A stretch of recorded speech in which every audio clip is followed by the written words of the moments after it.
इस कहानी की शुरुआत होती है न्यू ईयर के पहले। एक फ्रेंड्स का ग्रुप था जिसमें थॉमस, जैक, लौरा और क्रिस्टिना थे। न्यू ईयर करीब था और हर जगह चहल पहल थी। जैक ने कहा कि हम न्यू ईयर इस बार कहीं बाहर सेलिब्रेट करेंगे। सबने हाँ कहा।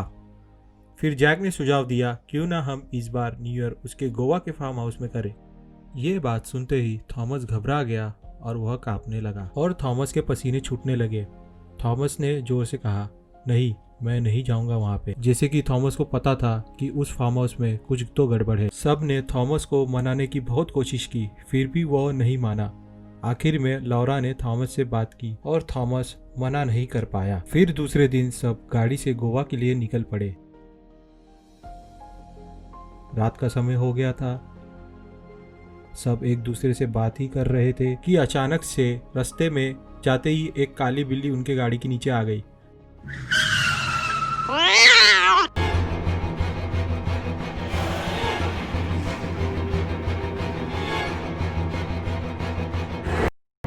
थॉमस ने घबराते हुए कहा, मैंने पहले ही मना किया था, हम सबको फिर से चले जाना चाहिए। फिर लौरा ने थॉमस का हाथ पकड़ते हुए कहा कि ये बस एक एक्सीडेंट था, तुम ज़्यादा मत सोचो। रात के 3 बजे के करीब वह लोग फार्म हाउस पहुंच गए।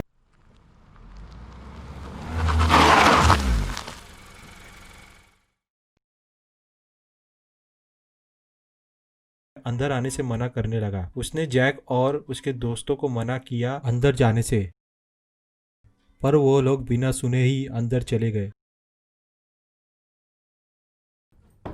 सब थके हुए थे तो सब एक एक कमरा चुनकर सोने चले गए।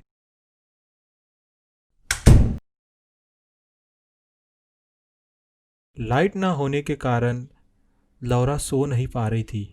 वो बाहर टहलने के लिए निकली तो उसको लगा कि जैसे उसके कोई पीछे खड़ा है और लौरा के पैर नम होने लगे। लौरा ठंडी पड़ गई। वह पीछे मुड़ने की कोशिश कर रही थी पर वह कर ना पाई। जैसे कि उसकी बॉडी नम हो चुकी हो। लौरा बेहोश हो गई। अगली सुबह सब लोग नीचे आकर न्यू ईयर की पार्टी की तैयारी की शुरुआत करने लगे। लाइट्स भी आ गई।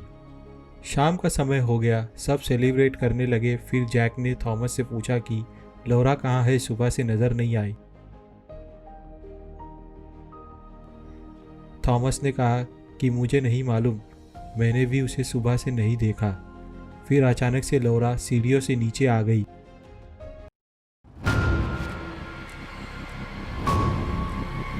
लौरा के सिर से खून बह रहा था। लौरा की आंखें सफ़ेद थी और उसके बाल बिखरे हुए थे, मानो कि जैसे कोई चुड़ैल आ गई हो उसमें। लौरा के हाथ में डंडा था। फिर उसने जोर से जैक के सर पर वो डंडा दे मारा। लौरा जैक को मारते ही जा रही थी, मानो उसमें कोई भूत आ गया। उसकी आंखें लाल हो चुकी थी। वह जोर जोर से चिल्ला रही थी।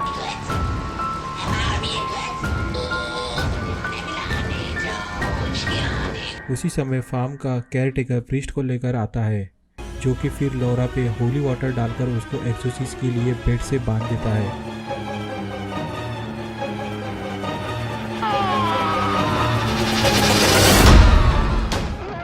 फिर लौरा होश में आती है। फिर वो केयरटेकर उन्हें बताता है कि यहाँ एक कपल थे जिनको कुछ गुंडों ने जलाकर मार दिया था।